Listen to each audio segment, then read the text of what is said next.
న్యాయదేవతను స్త్రీమూర్తిగా చేసే సాంప్రదాయం ప్రపంచం అంతటా ఉంది. న్యాయదేవత ఒక తల్లి లాంటిదని అంటారు. తల్లి తన బిడ్డలందరినీ సమానులుగా చూస్తుంది. తప్పు చేసిన వారిని విచారించి వారిని శిక్షించి తిరిగి సన్మార్గంలో పెట్టేందుకు ప్రయత్నిస్తుంది. జాతి, కులం, మతం, ప్రాంతం, పేద గొప్ప అనే తేడాలు లేకుండా న్యాయం అందరికీ సమానంగా వర్తిస్తుందని మన విశ్వాసం. న్యాయస్థానాల్లో ఆ న్యాయదేవత సమక్షంలో నిలబడి ఎందరో న్యాయవాదులు కేసులు వాదిస్తారు. న్యాయాధీశులు తీర్పులు చెబుతారు. మన కోర్టులలో అనేక మంది మహిళా జడ్జీలు, న్యాయవాదులు పనిచేస్తున్నారు. ఈ మహిళల్ని మిగతా మగ జడ్జీలతో పాటు న్యాయవాదులతో పాటు సమానంగా చూస్తున్నారా? న్యాయ వ్యవస్థలోనూ మహిళల పట్ల వివక్షత ఉందా? ఈ ప్రశ్నలను ఎవరైనా అడిగితే చాలా మంది లేదు, అలాంటి తేడాలే ఉండవు అని వెంటనే అనేస్తారు. కానీ మహిళా న్యాయవాదుల్ని, జడ్జీల్ని ఈ ప్రశ్న అడిగితే వాళ్ళు న్యాయస్థానాల్లోనూ స్త్రీల పట్ల వివక్షత ఉందనే సమాధానం చెబుతారు. ఆ వివరాలేంటో ఈ కార్యక్రమం తర్వాత మాట్లాడుకుందాం.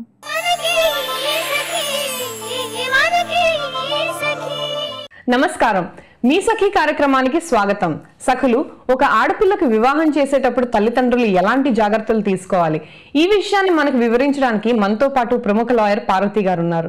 మరి ఆవిడని అడిగి మరిన్ని విషయాలు తెలుసుకుందాం. నమస్కారం మేడం. నమస్తే. మనకి ఈ లెటర్ విజయవాడ నుంచి ఓ సఖి రాస్తున్నారు. ఆవిడ వాళ్ళ అమ్మాయికి పెళ్లి చేద్దాం అనుకుంటున్నారంట, సంబంధాలు చూస్తున్నారు. మరి ఆవిడ లెటర్ ఏంటంటే, ఇటీవల కాలంలో వచ్చే అన్ని మ్యారేజెస్ ఫెయిల్యూర్ అవుతున్నాయి, ఎక్కడ చూసినా డైవోర్సెస్ ఉంటున్నాయి. మరి ఈ విషయంలో మ్యారేజ్ చేసేటప్పుడు ఎలాంటి జాగ్రత్తలు తీసుకోవాలని లెటర్ రాస్తున్నారు.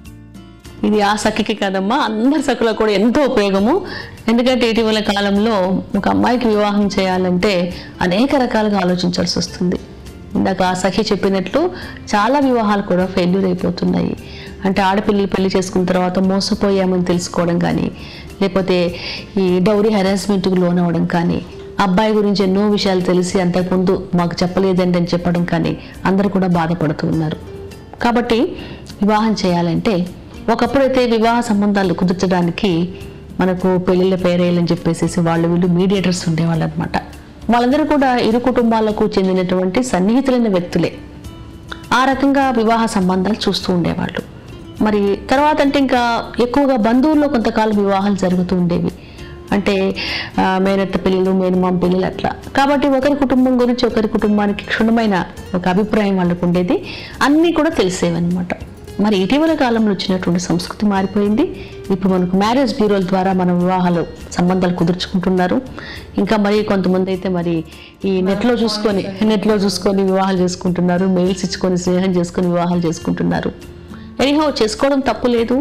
ఎందుకంటే యువకులకు వాళ్ళ పార్ట్నర్స్ని సెలెక్ట్ చేసుకునేటటువంటి ఇది ఉంది మనకు. కాకపోతే చాలా వివాహాలు కూడా ఫెయిల్యూర్ అయిపోతున్నాయి. మన దగ్గర వచ్చేటటువంటి కేసెస్ మనం చూస్తూ ఉంటే చాలామంది కూడా పెళ్ళయ్యే నాటికి అతను MBA చేశాడని చెప్పాడండి, MCA చేశానని చెప్పాడండి. తీరా మ్యారేజ్ అయిన తర్వాత చూస్తే అసలు ఏం చదువుకోలేదు, కేవలం గ్రాడ్యుయేట్ అను, కేవలం ఇంటర్మీడియట్ అని చెప్పారండి, మేము మోసపోయాము అని అంటున్నారు. మరి మనం బజార్కి వెళ్ళి ఒక చీర, ఒక నగ కొనుక్కున్నప్పుడు పదే విచారించి వాటి మన్నిక గురించి, వాటి గురించి మనం సెలెక్ట్ చేసుకుంటాం. మరి వివాహం అన్నది 100 ఏళ్ల సంబంధంగా మనం భావిస్తున్నాం. కాబట్టి ఆ చెప్పినటువంటి ఎడ్యుకేషన్ క్వాలిఫికేషన్ గురించి అసలు ముందు ఆలోచించాలి. నిజంగా ఇతని సర్టిఫికేట్స్ ఉన్నాయా లేవా అని చెప్పేసి వీలుంటే సర్టిఫికేట్స్ నిర్మోహమాటంగా మనం చెక్ చేసుకోవాలి. ఇక్కడ ఫస్ట్ ఎడ్యుకేషన్ పరంగా వాళ్ళు చెప్పిన విషయం నిజమా కాదని చెప్పేసి చూడవలసిన బాధ్యత ఈ అమ్మాయిల పేరెంట్స్ మీద మాత్రమే ఉంటుంది.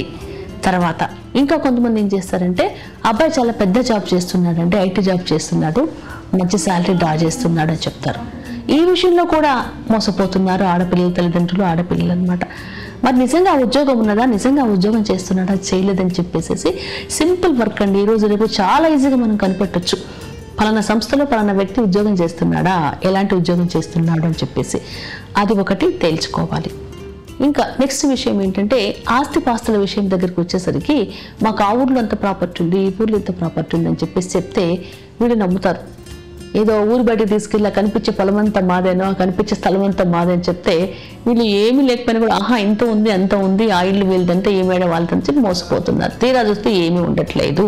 అలాంటప్పుడు వాటి గురించి కూడా సరిగ్గా ఎంక్వైరీ చేసుకోవాలి. ఎస్, ఇలాంటి పాయింట్స్ మనం వచ్చేసాం. తర్వాత ఇంకా కట్న కానుకలు, మనకు వరకట్న నిషేధ చట్టం ఉన్నప్పటికీ, ఏ చట్టం ఉన్నప్పటికీ కూడా కట్న కానుకలు అన్నవి తప్పించుకోలేకపోతున్నారు, ఇస్తున్నారు, తీసుకుంటున్నారు అనమాట. ఈ కట్న కానుకలు ఇచ్చేటప్పుడు కూడా చాలా జాగ్రత్తగా ఉండాలి. తర్వాత చాలామంది పిటిషన్స్ వేసుకున్నప్పుడు, మేడం 20 తులాల బంగారు ఇచ్చాం, 30 తులాల బంగారు ఇచ్చాం, కిలో సిల్వర్ ఇచ్చాం మేడం, మాకు తిరిగి ఇప్పించండి, మా నాన్నగారు చాలా అప్పులు చేసేది కొన్నాం మేడం అని చెప్పేసి అంటుంటారు. మేము కూడా చాలా నిస్సహాయంగా ఉండిపోతాం. ఎట్లా ప్రూవ్ చేస్తాం? 20 tulas of gold, 30 tulas of gold మనం ప్రూవ్ చేయలేము. అందుకనే వివాహ సందర్భంలో ఆడపిల్లకి ఏదైనా నగలు కొన్నప్పుడు ఆ బిల్స్ జాగ్రత్తగా పెట్టుకుంటే అట్లీస్ట్ మనం ఆ బిల్స్ అన్న ప్రొడ్యూస్ చేసి కోర్టు వాళ్ళని మనం సాటిస్ఫై చేసి వాళ్ళకి ఏదైనా రిలీఫ్ ఇప్పించేటటువంటి ప్రయత్నాలు మనము చేస్తూ ఉంటాం. కాబట్టి ఇవి కాకుండా ఇవన్నీ కూడా మెటీరియల్ థింగ్స్. ఇంకా అబ్బాయి క్యారెక్టర్ గురించి మనం ఎంక్వైరీ చేసుకోవాలి. ఎలాంటి అబ్బాయి, ఏదైనా చెడలవాట్లు ఉన్నాయా, దురలవాట్లు ఉన్నాయా అని చెప్పేసి. అంటే కొంతమంది అయితే 100 అబద్ధాలు చెప్పాను ఒక పెళ్లి చేయాలని చెప్పేసి అబద్ధాలు చెప్తుంటారు. వాళ్ళకి బాగా ఫ్రెండ్స్లో తెలిసిన వాళ్ళని అడగకుండా మీరు కూడా ఎంక్వైరీ చేసుకోవాలి, మీ మార్గాల ద్వారా ఎంక్వైరీ చేసుకోవాలి. ఇంకెన్ని జాగ్రత్తలు ఉన్నప్పటికీ కూడా ఒకవేళ ఏదైనా పొరపాటు జరిగి ఇద్దరి మధ్య పొరపచ్చాలు వచ్చినప్పుడు వీళ్ళు కోర్టు ద్వారా సరైన న్యాయం పొందడానికి ఇప్పుడు మనం చెప్పుకున్నటువంటివన్నీ కూడా వాళ్ళకు పనికి వచ్చేటటువంటి అవకాశం ఉంటుంది. సరే, ఇదంతా అయిన తర్వాత మ్యారేజ్ అయిన తర్వాత అత్తగారింటికి వెళ్ళేటప్పుడు లేకపోతే భర్త దగ్గరికి వెళ్ళేటప్పుడు, ఇప్పుడంటే అన్ని న్యూక్లియర్ ఫ్యామిలీస్లో వచ్చాయి, ఒకప్పుడు జాయింట్ ఫ్యామిలీస్ ఉంటాయి కదా. అత్తగారి ఇల్లు అనగానే అదేదో కొత్త ప్రదేశం, అదేదో నరకము, అక్కడ అందరూ కూడా హింసిస్తారు, బాధ పెడతారు అనేటటువంటి కాన్సెప్ట్ మనం డెవలప్ చేసుకోకుండా అది కూడా నీ ప్రదేశమే, నీ భర్త యొక్క పేరెంట్స్ ఉండేటటువంటి ప్రదేశమే, అందరితో మంచిగా ఉండాలి, మంచిగా మెసులుకోవాలి, పాజిటివ్ థింకింగ్ డెవలప్ చేసుకోవాలని చెప్పేసి ఆడపిల్లలకి తల్లిదండ్రులు ఒక రకంగా మానసికంగా వాళ్ళని సిద్ధం చేయాలి. ప్రీ మ్యారిటల్ కౌన్సిలింగ్ అంటారు దీన్ని. ఆ కౌన్సిలింగ్ ఇవ్వాలన్నమాట. దీంతో పాటు అత్తగారింటి వాళ్ళు కూడా ఒక కొత్త కోడలు వాళ్ళ ఇంట్లోకి అడుగు పెట్టినప్పుడు ఆవిడకి వీళ్ళ ఆచార వ్యవహారాలు, సాంప్రదాయాలు, పద్ధతులు ఏమి తెలియకుండా వస్తుందన్నమాట.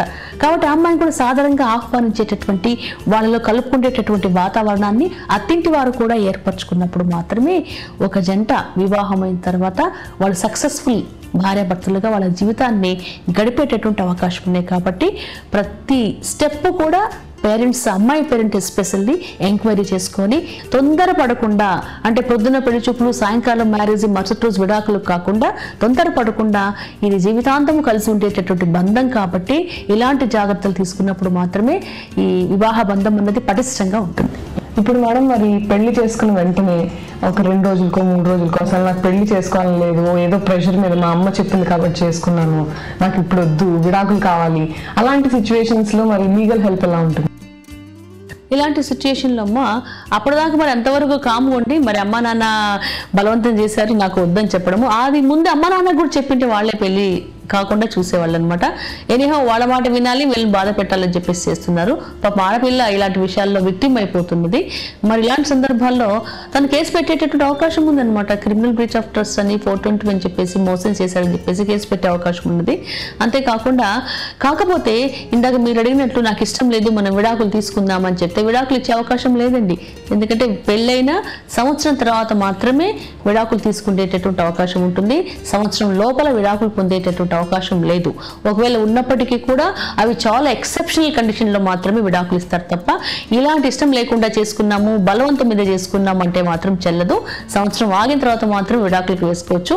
వీళ్ళు మోసపోయారు కాబట్టి ఈ మోసం చేశారని చెప్పేసి అమ్మాయిలే అబ్బాయి మీద క్రిమినల్ కేసు పెట్టేటటువంటి అవకాశం అయితే పుష్కలంగా ఉంటుంది. ఓకే మేడం, మరి వివాహం చేసేటప్పుడు ఎలాంటి జాగ్రత్తలు పాటించాలో మా సఖులందరికీ చాలా చక్కగా వివరించారు. ధన్యవాదాలు. ఆ మధ్య హేగ్ అనే పట్టణంలో నెదర్లాండ్ ప్రభుత్వం వారి సహాయంతో అంతర్జాతీయ మహిళా జడ్జీల సమావేశం జరిగింది. పశ్చిమ ఆఫ్రికా దేశాలైన కామరూన్, ఘనా, నైజీరియాల నుండి దక్షిణాసియా దేశాలైన భారతదేశం, బంగ్లాదేశ్, నేపాల్ నుండి మహిళా జడ్జీలు, కొందరు న్యాయవాదులు ఈ సమావేశానికి హాజరయ్యారు. ఇక్కడ అనేక విషయాలు చర్చించారట. ప్రతి దేశంలోనూ మహిళలు, పురుషులు న్యాయస్థానాల్లో పనిచేస్తున్నారు. ఇప్పటికీ ఈ రంగంలో స్త్రీల సంఖ్య చాలా తక్కువే. ప్రముఖ న్యాయవాదులుగా గుర్తింపబడిన మహిళా లాయర్ల సంఖ్య తక్కువగానే ఉంది. పురుష న్యాయవాదులు ఆఫీసుల్లో సహాయకులుగా పనిచేస్తున్న న్యాయవాదులే ఎక్కువ మంది ఉంటారు. ఇక మహిళా జడ్జీల సంఖ్య ప్రతి దేశంలోనూ వేళ్ల మీద లెక్కపట్టగల సంఖ్యగానే ఉంటుంది. ఈ మహిళా న్యాయవాదుల సామర్థ్యం మీద, వారి తెలివితేటల మీద మగ న్యాయవాదులకు, జడ్జీలకు పెద్దగా గౌరవం ఉండకపోవడాన్ని మనం చూస్తాం. ఈ కార్యక్రమం తర్వాత మరికొన్ని సంగతులు మాట్లాడుకుందాం.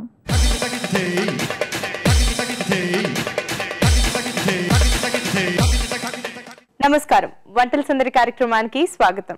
ప్రతిరోజు సరికొత్త వంటలను మీకు పరిచయం చేస్తున్న మన వంటల సందడిలో ఈ రోజు లలిత గారు ఓ సరికొత్త వంటకాన్ని పరిచయం చేయబోతున్నారు. మరి ఆ వంటకం వివరాలు తెలుసుకుందాం. నమస్తే లలిత గారు. నమస్తే లలిత గారు, ఈ రోజు మీరు పరిచయం చేయబోయే వంట పేరు? వెన్నుండలు పరిచయం చేయాలనుకుంటున్నాను. ఓకే, సో మరి వెన్నుండలకి కావలసిన పదార్థాలు: మినప్పప్పు, బియ్యపిండి, కొబ్బరి తురుము, వెన్న, బెల్లము, నెయ్యి, నువ్వులు, ఇలాచీ పౌడర్, నూనె.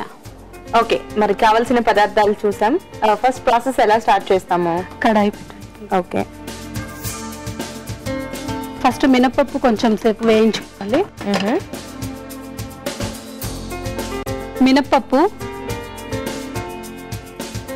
దీనికి ప్రాసెస్ టైం పడుతుంది కదా మేడం, నేను పౌడర్ ఆల్రెడీ చేసి తెచ్చాను. ఓకే, సో మీరు ఆల్రెడీ తయారు చేసి తీసుకొచ్చారు. ఓకే,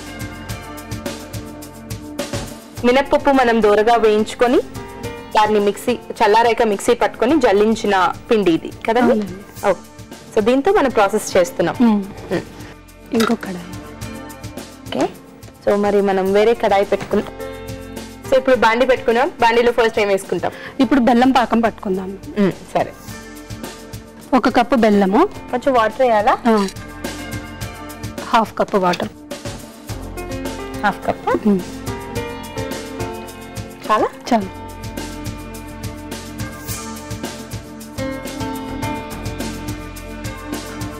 ఈ లోపు ఒక బౌల్ ఇవ్వండి, మిగతా పిండిలు మనం మిక్స్ చేసుకొని రెడీ పెట్టుకుందాం. ఓకే, ఏమేమి వేసుకోవాలి ఇందులో? ఇందాక మనం గ్రైండ్ చేసుకున్నాం కదా ఆ మినప్పప్పు పిండి, ఓకే, బియ్యం పిండి, కొంచెం వెన్న, కొంచెం కొబ్బరి తురుము. ఇప్పుడు ఇవన్నీ మనం మిక్స్ చేసుకోవాలి. 1 స్పూన్ నువ్వులు కూడా దీంట్లోనే యాడ్ చేసుకోవాలి.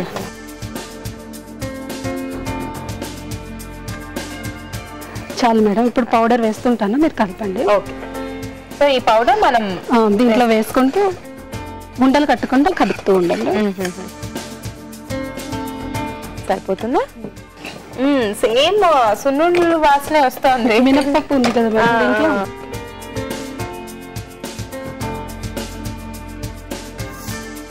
కొంచెం నెయ్యి వేద్దాము దీంట్లో. నేను తిప్పుతూ ఉంటాను. 1 స్పూన్ ఇవ్వరా? అండ్ అలాగే నువ్వులు కూడా వేసాము. నువ్వులు కూడా చాలా మంచిది, మంచి ఐరన్ అండ్ ప్రోటీన్. ఇంకా స్టవ్ ఆపేసేయండి.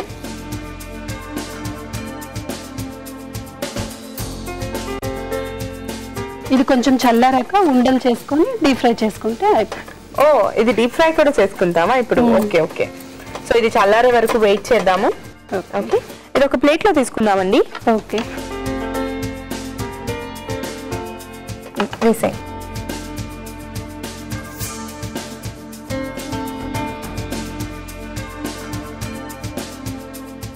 ఓకే, మనం ఇది ఒక ప్లేట్ లోకి తీసుకున్నాం. ఇది కొంచెం చల్లారిన తర్వాత మనం ఉండలు చేసుకొని రెడీగా పెట్టుకుందాం. దాని తర్వాత డీప్ ఫ్రైకి ఆయిల్ పెడదాము, కాగుతూ ఉంటుంది. సరే, సో ఇది చల్లారి పెట్టుకుందాము. ఈ లోపు డీప్ ఫ్రైకి సరిపడా ఆయిల్ బాండి పెట్టు.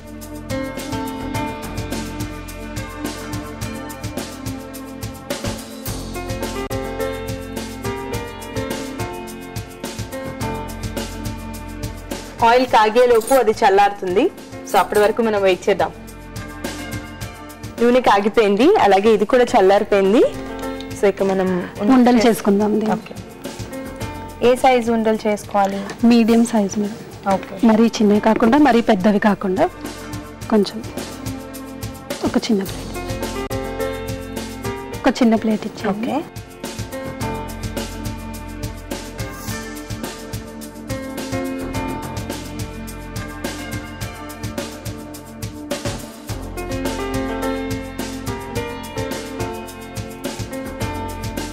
సో ఇవన్నీ మనం ఇలా చేసి రెడీగా పెట్టుకుందామండి. సో ప్రస్తుతం అవి వేసేద్దామా ఆయిల్? ఈ లోపు అవి వేగుతూ ఉంటే వేరే ఇంకొక చేసుకుందాం. ఓకే, సో ఇవన్నీ మనం ఆయిల్లో వేయించుకొని పెట్టుకుందాం.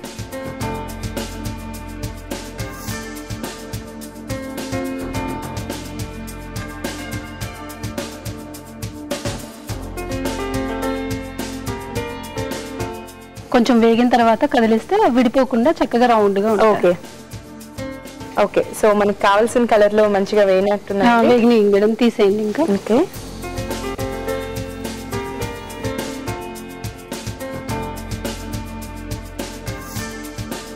ఇంకా అంతే అయిపోయింది. గార్నిషింగ్ చేసుకుందాం దీన్ని. ఓకే, సో మనం ఇలాచీ పౌడర్ ఉంది కాబట్టి దాంతో గార్నిష్ చేసుకుందాం.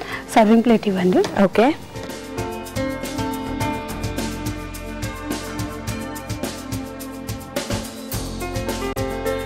ఇప్పుడు ఇవి రెడీ అయిపోయినాయి మేడం. ఇలాచీ పౌడర్ తో గార్నిష్ చేసుకుందాం. ఓకే,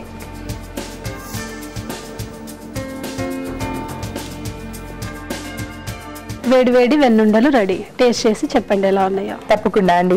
వేడి వేడి వెన్నుండలు టేస్ట్ చేయడానికి రెడీగా ఉన్నాయి. టేస్ట్ చేసే ముందు దీనికి కావలసిన పదార్థాలు, తయారు చేసే విధానం మరొకసారి చూద్దాం. వెన్నుండలు తయారు చేసుకోవడానికి కావలసిన పదార్థాలు: వెన్న, మినప్పప్పు, బెల్లం, నెయ్యి, నూనె, నువ్వులు, కొబ్బరి తురుము, బియ్యపిండి.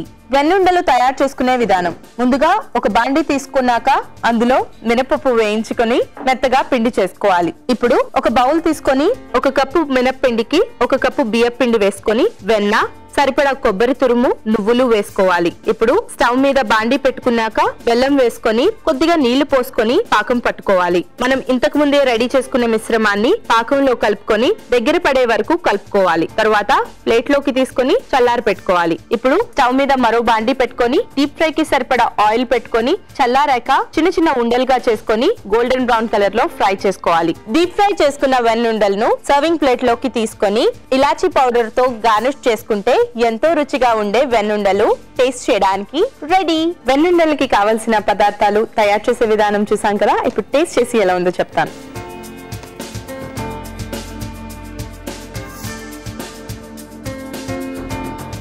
మంచి ట్రెడిషనల్ వంటకం అండి, చాలా సాంప్రదాయ వంటకం.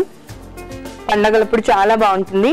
ఇంత మంచి వంటకం మాకు పరిచయం చేసినందుకు మీకు అనూస్ తరపు నుంచి gift voucher and gift hamper. Congratulation. సకలు లలిత గారు పరిచయం చేసిన వెన్నుండల వంటకం చాలా బాగుంది. మీరు కూడా తప్పకుండా ప్రయత్నించండి. మరి మీకు కూడా ఇలాంటి విభిన్నమైన వంటకాలు వచ్చా? మీరు కూడా మాకు పరిచయం చేయాలనుకుంటున్నారా? మీరు వంటల సందడిలో మీ వంటకాన్ని మాకు పరిచయం చేయాలి అనుకుంటే మీరు మాకు కాల్ చేయవలసిన మా నంబర్ 04023556540. ఈ నంబర్ కి ఫోన్ చేసి మీరు వంటల సందడి కార్యక్రమంలో పాల్గొనొచ్చు. ఇదండి ఈ రోజు మన వంటల సందడి. రేపటి మన వంటల సందడిలో మరో సరికొత్త వంటకంతో మళ్ళీ కలుద్దాం. అంతవరకు సెలవు, నమస్కారం. మన సమాజంలో స్త్రీలని 2వ తరగతి పౌరులుగా చూసే ధోరణిలో మార్పు రాలేదు. సాంప్రదాయాలు, కట్టుబాట్లు, సంస్కృతి, కుటుంబ వ్యవస్థ ఇలా ఎటు చూసినా స్త్రీలు పురుషులతో పాటు సమానులు కారనే అంశాన్నే బోధిస్తూ ఉంటాయి. ఇలాంటి వాతావరణం మధ్య పెరిగిన పురుషులు జడ్జీలుగా ఉన్నత స్థానాల్ని అధిరోహించినా వారిలో స్త్రీల పట్ల ఉండే వివక్షత, చులకన భావం పోవు. సమాజం విధించిన కట్టుబాట్లను అతిక్రమించిన స్త్రీలకి న్యాయం ఏమిటి అనే భావం కొందరు పురుష జడ్జీలు ఇచ్చిన తీర్పులలో ప్రముఖంగా కనిపిస్తూ ఉంటుందని ఒక మహిళా జడ్జి అన్నారు. అలాగే మంచి స్త్రీలు, చెడ్డ స్త్రీలు అన్న నిర్వచనాలు కూడా మన సమాజంలో బలంగా ఉన్నాయి. చెడ్డ స్త్రీలను ఏం చేసినా తప్పు లేదన్న భావన మగ జడ్జీలలో ఎలా ఉంటుందో కొందరు మహిళా జడ్జీలు హేగ్లో జరిగిన సమావేశంలో వివరించారట. ఈ కార్యక్రమం చూశాక మరిన్ని సంగతులు మాట్లాడుకుందాం.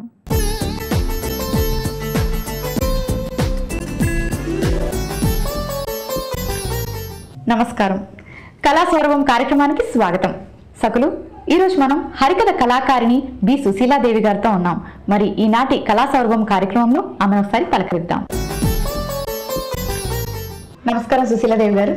నమస్కారం అండి. సుశీలాదేవి గారు, మనకి 64 కళలుండగా మీరు హరికథల్ని ఎందుకు ఎంచుకున్నారు? అసలు ఆ హరికథ కళాకారిణిగా ఎలా మారారు? నేను చదువుతున్న రోజులు ఇంటర్మీడియట్ ఒక సబ్జెక్ట్ ఉండిపోయిందండి. ఆ సమయంలో మా ఇంటి దగ్గరే రంగబాంబ గారని మా అక్క అంటే పెద్ద ఆవిడ చాలా బాగా వచ్చి హరికథ చెప్తున్నారు అనమాట.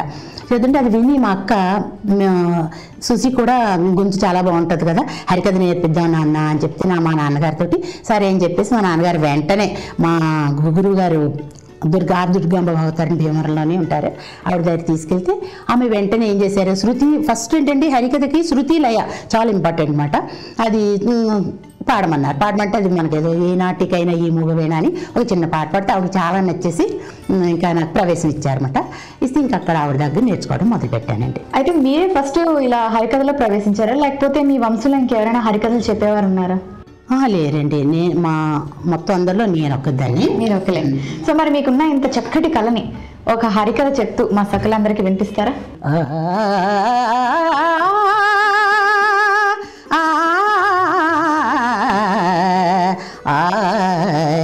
వినాయక నిను వినా బ్రోచుటకు, వినాయక నిను వినా బ్రోచుటకు వేరెవరో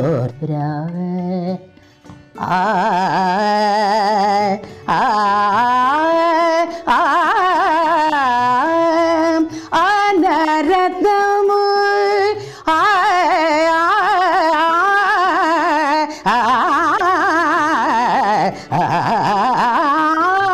అనరతము నిను వినా వేల్పులెవరన రత్నము నిను వినా వేల్పులెవరనాథరక్షక నాకిగ విజయ సాధనకు అనాథ రక్షక నాకిగ విజయ సాధనకు వినాయక ముభావమును గనక మిభరాజము అభసొనరింపకయ్యనాగదన్ ముభావమును గనక మిభరాజము అభసొనరింపకయ్యనాగదన్ సభా విజయ భాగ్యమొసగునీగి సభా విజయ భాగ్యమొసగునీగి సభా విజయ భాగ్యమొసగునీకి భారమ లక్ష్మీపతి పోషక వేదాయక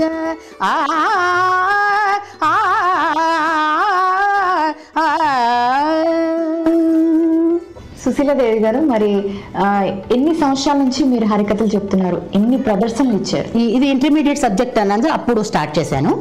అప్పటి నుండి దాదాపు 35 years, దాదాపు 6,000కు పైగా నేను ప్రోగ్రామ్స్ ఇచ్చానండి. మొత్తం ఈ ఆల్ ఓవర్ ఇండియాలో మన ఢిల్లీ, ఏపీ భవను, ఇట్లా కొన్ని రాష్ట్రాల్లో వేరే వేరే రాష్ట్రాల్లో కూడా కార్యక్రమాలు ఇచ్చాను. మొత్తం మన ఆంధ్రప్రదేశ్లో ఉన్నటువంటి దేవాలయాలు అన్నీ కూడా క్షేత్రాల్లోనూ ప్లస్ మన ఈ కాశీ ఇవన్నీ ఉన్నది, మధురై లాంటి చోట కూడా నేను దేవాలయాలు ప్లస్ క్షేత్రాలు దేవాలయాల్లో కూడా కవర్ చేశాను, ప్రదర్శన ఇచ్చాను అనమాట. మరి మీకు హరికథలో ఇన్ని సంవత్సరాల ఎక్స్పీరియన్స్ ఉంది కదండి, అసలు హరికథని ఏం బేస్ చేసుకొని హరికథలు చెప్తారు? హరికథ నారద మహర్షుల వారండి. ఈ మహర్షులందరూ కూడా ఒక లోక కళ్యాణార్థాయం అని ఒక యజ్ఞం చేస్తున్నారు.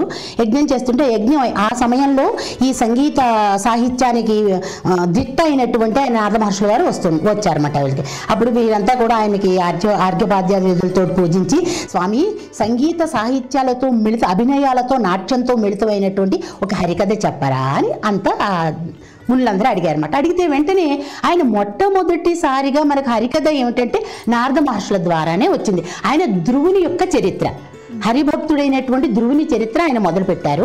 తర్వాత మనకు త్రేతాయుగంలో శ్రీరామచంద్రుని యొక్క కుమారులైనటువంటి లవకుశులు వాడవాడల వీధి వీధుల రామాయణ, అది బేసు రామాయణాన్ని చెప్పడం.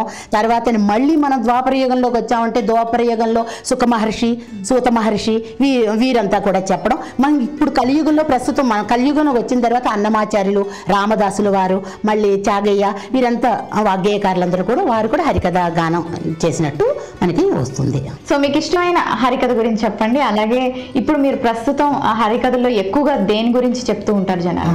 హరికథ ఇష్టం అండి. ఇప్పుడు చూడండి, పద్మావతి శ్రీనివాసుల కళ్యాణం, ఆ స్వామి కళ్యాణం చెప్పిన దగ్గర నుండి నాకు యాక్చువల్గా ఒక ఆలోచన వచ్చింది. అసలు హరికథలో గోవిందనామ స్మరణ అందరితో చేపిస్తాము, సరే అంత ఇంకా బాగా ఎక్కువ విస్తృతం కావాలి, అందరూ కూడా అనాలనే ఉద్దేశంతో 100 కోటి గోవిందనామ మహాయజ్ఞం అంటే 100 కోట్ల. అయితే భగవంతుడికి కమిట్ అయింది ఏంటి, స్వామి నేను అనుకునేది 100 కోట్లే, కానీ నువ్వు తలుచుకుంటే అది మాకు తెలియకుండా నువ్వు 1000 కోట్లు చేయగలుగుతావు, అలా చెయ్యి స్వామి అని అందరికీ కూడా అది అంత కరపత్రాలు అవి ప్రింట్ చేసి అందరికీ బుక్స్ గోవిందనామాల పుస్తకాలన్నీ ఇచ్చి, ఈ గోవిందుని యొక్క ఈ వస్త్రానికి కారణం కూడా అది అందరు భక్తులందరితో రాయిపించి వ్రాస్తారన్నమాట. వ్రాసి నాకు కార్డ్స్ అన్ని పంపిస్తారండి. ఆల్మోస్ట్ అయిపోయినట్టే, 100 కోట్లు అయిపోయింది, కానీ మనిషికి ఒక తృప్తి, ఇందులో తృప్తి అనేది ఉండదన్నమాట. అది అది నిరంతరం అది సాగుతుంది. శతకోటి గోవిందనామం అది జీవితాశయం కూడా అదే. అది అయిన తర్వాత జీవితం అంతా అక్కడ వరకు ఉంటే సరిపోతుంది నాకు. మరి సుశీలాదేవి గారు, ఇప్పటి జనరేషన్ పిల్లలకి ఎంతవరకు హరికథల మీద ఇంట్రెస్ట్ ఉంది, ఎంతవరకు తల్లిదండ్రులు హరికథల గురించి పిల్లల్ని ప్రోత్సహిస్తున్నారని మీరు అనుకుంటారు? ఈ జనరేషన్ వరకు పర్లేదు, మాకంటే కొంచెం తర్వాతి తరం వారు కూడా పర్వాలేదండి. ఇప్పుడు పిల్లలు ఎలా ఉన్నారంటే వాళ్ళ తల్లిదండ్రులకు పిల్లలకి నేర్పించాలని ఉంటుంది, కానీ ఎట్లా ఉంది వాళ్ళకి ముఖ్యంగా తెలుగు సరిగ్గా రావట్లా. మేమంటే లావుకింతయు లేదు ధైర్యము విలోలం వయ్యే ప్రాణంబుల్ తావుల్ దప్పే శ్రమం బయ్యడిల్ మూర్ఛ వచ్చే తను ఉండసే నీవే తప్ప ఈ తప్పరం బెరుగమన్నే పొందగు దీనుని రావే రావే ఈశ్వరా కావవే వరద సంరక్షించు భద్రాత్మక అంటే ఎందుకు అక్కడ గజరాజు చాలా నీరసపడిపోయింది కూడా మనం ఇక్కడ రాగం తీయకూడదు. అసలు హరికథ నేర్చుకోవడం అనేది చాలా కష్టం. కానీ ఈ కొత్త జనరేషన్ ఇప్పుడు వచ్చేటువంటి చిన్న ఉంది కదా, 3వ జనరేషన్ వారికి వస్తే చాలా బాగుంటుంది. వారికి వస్తే కనుక ఒక చిన్న స్కూల్ పెట్టి అందరికీ నేర్పించాలి. చక్కగా స్వామి భగవన్నామ సంకీర్తనం చేసి ఈ పురాణాలు ఇతిహాసాలు వారి ద్వారా ప్రచారం చేయించాలనేది ఒక ఆశయం అండి నాకు. సుశీలాదేవి గారు, మరి మీ ఆశయాలు మీ కోరికలు నెరవేరాలని, ఇలాగే మీరు అనుకున్నారు కదా హరికథల గురించి స్కూల్ పెట్టి పిల్లల్ని ప్రోత్సహించాలని, అది తప్పకుండా నెరవేరాలని సఖీ తరపున మనస్ఫూర్తిగా కోరుకుంటూ ధన్యవాదాలు. ధన్యవాదాలండి. ఈటీవీ 2 వారికి కూడా ధన్యవాదాలు తెలియజేసుకున్నాను. మన దేశంలో ఎంతో సంచలనాన్ని సృష్టించిన అత్యాచార చట్టంలో మార్పులు తెచ్చేందుకు కారణమైన కేసు మధుర రేప్ కేసు. 30 ఏళ్ల క్రితం మహారాష్ట్రలోని చంద్రపూర్ జిల్లాలో మధుర అనే ఒక అమ్మాయిపై కొందరు పోలీసులు అత్యాచారం చేశారు. ఆ అమ్మాయి ప్రవర్తన మంచిది కాదని, ఆమె ప్రతిఘటించలేదని, ఆమెకు ఇలాంటి పనులు అలవాటేనంటూ న్యాయాధీశులే వ్యాఖ్యానించారు. అలాగే మన హైదరాబాద్ నగరంలో కూడా రమేజాబీ కేసు ఎంతో సంచలనాన్ని రేకెత్తించింది. ఆమె చెడ్డ స్త్రీ అని, అలాంటి వారిపై అత్యాచారం జరిగినా పట్టించుకోనవసరం లేదని అర్థం వచ్చేలా ఒక జడ్జి వ్యాఖ్యానించారు. స్త్రీల పట్ల జడ్జీలకు ఇలాంటి దృక్పథం ఉంటే బాధితులైన స్త్రీలకు ఎన్నడూ ఏ కోర్టులోనూ న్యాయం దొరకదు. దురదృష్టవశాత్తు మన న్యాయాధీశుల్లో ఎక్కువ మందికి పురుష దురహంకారం ఉంటుందని చాలా మంది అభిప్రాయపడతారు. ఈ కార్యక్రమం తర్వాత మరికొన్ని విషయాలు మాట్లాడుకుందాం.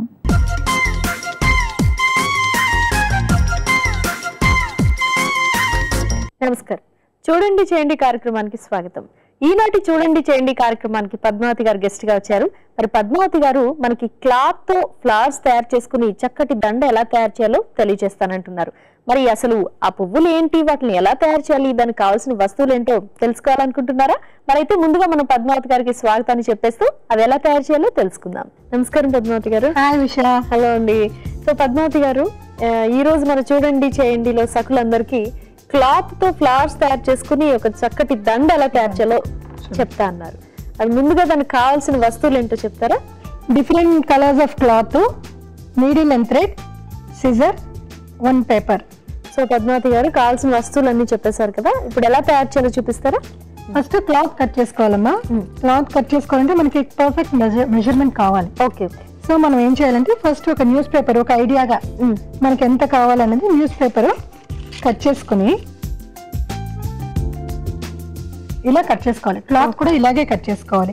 సో మనం ఇది ఏంటి, ఎంత వెడల్పు ఉండాలి, చిన్నగా ఉండాలా పెద్దగా ఉండాలని చూసుకోవాలి. సో ఇలాగా మనకి లెంగ్త్ కావాలన్నమాట. సో ఈ లెంగ్త్ కావాలి. సో మనం ఈ లెంగ్త్ కి క్లాత్ కూడా కట్ చేసుకుంటాం అన్నమాట. ఓకే. సో మనం ఈచ్ అండ్ ఎవ్రీ క్లాత్ కూడా ఇలా కట్ చేసుకుంటాం. ఓకే. సో క్లాత్ ఒకటి కట్ చేసి చూపిస్తాను. ఓకే. ఇదేంటంటే మెజర్మెంట్, ఎందుకంటే ప్రతిదీ కూడా సేమ్ లెంగ్త్ ఉండాలి కదా. అప్ అండ్ డౌన్ ఉండి చిన్నగా అయిపోయి పెద్దగా అయిపోయి వెడల్పు అయిపోతే, సో మనం ఈ పేపర్ మెజర్మెంట్ ఇలా పెట్టుకుని ఓకే. సో మనం ఫుల్ లెంగ్త్ గా కట్ చేసుకోవాలి. ఓకే. ఇలా కట్ చేసిన తర్వాత మళ్ళీ ఈ క్లాత్ ని ఇంత బిట్స్, ఓకే, ఈక్వల్ బిట్స్ రావాలన్నమాట మనకి. సో మనం ఇలాగ ఫోల్డ్ చేసేసుకోవచ్చు. ఈక్వల్ గా రావడానికి ఈ లెంగ్త్ పెట్టుకొని ఫోల్డ్ చేసేసుకోవచ్చు. సో కొంచెం మిగిలిపోయింది, ఎక్కువైపోయింది, పెట్టేద్దాం అని పెడితే అది మనకి లుక్ రాదు. సో ఇవన్నీ ఇలా కట్ చేసిన తర్వాత డబుల్ ఫోల్డ్ చేసుకొని క్రాస్ కట్ చేసుకోవాలి. ఓకే ఓకే, అదేవిధంగా దాదర్ సైడ్ కూడా కట్ చేసుకోవాలి. ఓకే.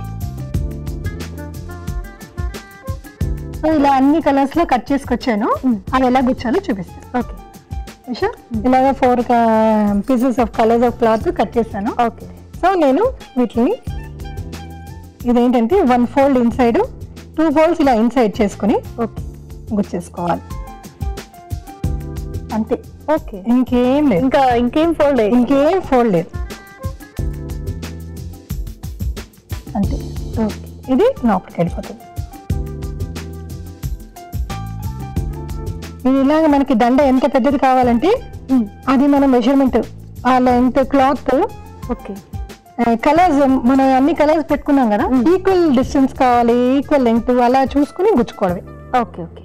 ఇది పిల్లలు కూడా ఇప్పుడు సమ్మర్ క్యాంప్ లో వాళ్ళకి ఇచ్చామంటే టైం పాస్ అవుతుంది, వాళ్ళకి ఒక క్రియేటివ్ యాక్టివిటీ వచ్చినట్టు ఉంటుంది. ఇప్పుడు అంటే ఆల్మోస్ట్ ప్రతి స్కూల్లోనూ కూడా ఆర్ట్ అండ్ క్రాఫ్ట్ వాళ్ళు చేసుకురమ్మని ఒక క్లాస్ ఉంటుంది కాబట్టి వాళ్ళు డెఫినెట్ గా ఇలాంటివి ట్రై చేయొచ్చు. సో ఇవి ఎక్కువ కాస్ట్ కూడా ఉండదు. అవును, అందరింట్లో కూడా చిన్న చిన్న వేస్ట్ క్లాత్స్, వేస్ట్ మెటీరియల్స్ ఉంటాయి, మిగిలిపోయిన క్లాత్ ఉంటుంది. సో డెఫినెట్ గా వాటి అన్నిటితో ట్రై చేయొచ్చు. సో ఇలాగా కొంచెం మనం వైట్ గుచ్చుకున్నాను, నెక్స్ట్ రెడ్ గుచ్చుతాం. ఓకే. ఇప్పుడు ఇది ఏమవుతుందంటే సఖీ చూసి ఏ వస్తువు కూడా పారేయట్లేదు. అందరూ ప్రతి ఒక్కళ్ళు కూడా అమ్మో నెక్స్ట్ ఎపిసోడ్ లో ఎప్పుడైనా ఇది కూడా చూపిస్తారేమో, దీంతో కూడా ఒక యాక్టివిటీ ఉంటుందేమో అని చెప్పి దాచడం మొదలు పెట్టాం. అవును. ఓకే.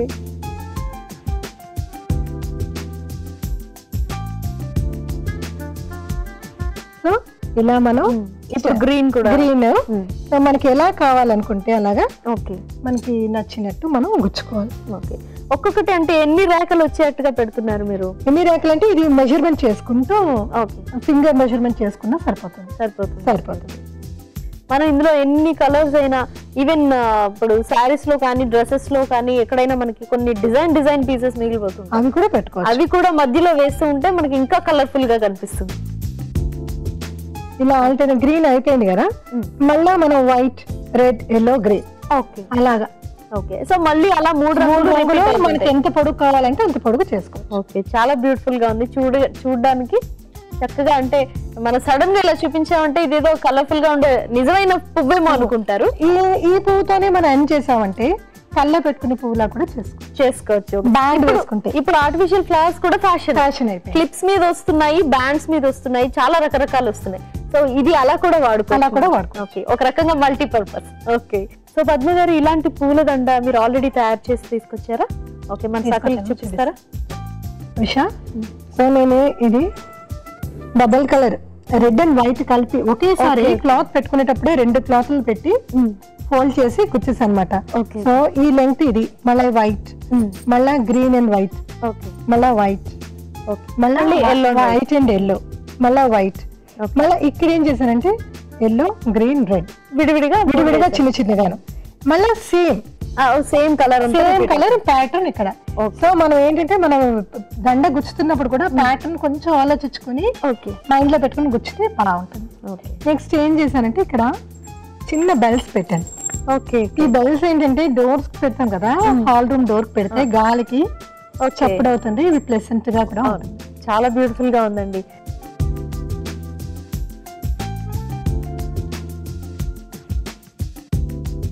చాలా బాగుందండి. సో పద్మావతి గారు, ఈనాటి చూడండి చేయండి కార్యక్రమంలో సకులందరికీ చక్కగా వేస్ట్ క్లాత్ తోటి పూల తోరణాలు ఎలా తయారు చేసుకోవాలి, మనకి దేవుడు మాలగా అయినా వాడుకోవచ్చు, లేదా ఎవరికైనా గిఫ్ట్ ఇవ్వచ్చు, మన తోరణాల కింద కట్టుకోవచ్చు మెయిన్ డోర్ కి. సో చాలా బాగా చూపించారండి. సో మన సకులందరి తరఫున మీకు ప్రత్యేకమైన ధన్యవాదాలు.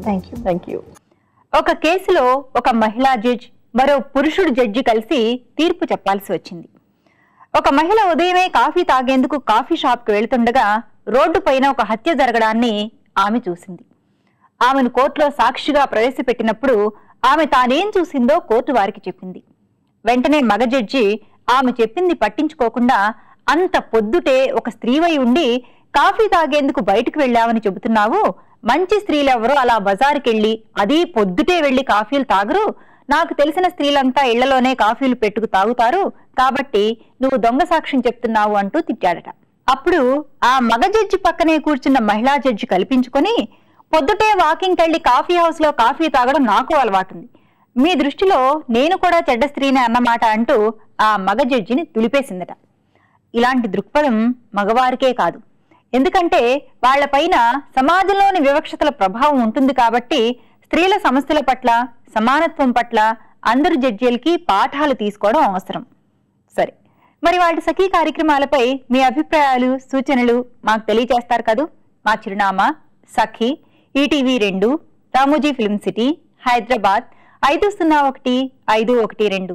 మా ఫోన్ నెంబర్ 040235565540. ఆ ఇమెయిల్ ఐడి sakhi@ttv.co.in.